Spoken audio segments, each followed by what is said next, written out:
ውለታ መርሳት በህይወታችን ውስጥ ብዙ ውለታ የዋሉልን ሰዎች አሉ። ከልጅነታችን ጀምረን ስናስበው የመጀመሪያውን ውለታ እናታችን ትወስዳለች።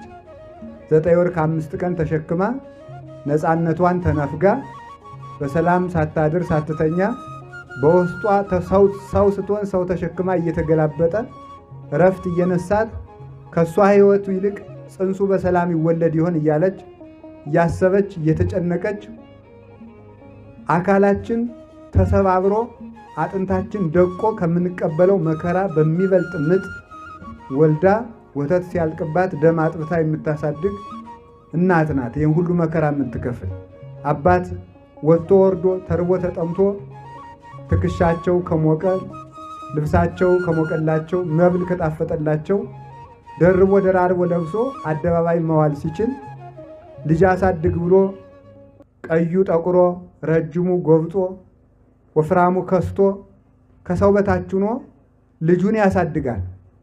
አባት ባለውለታችን ነው።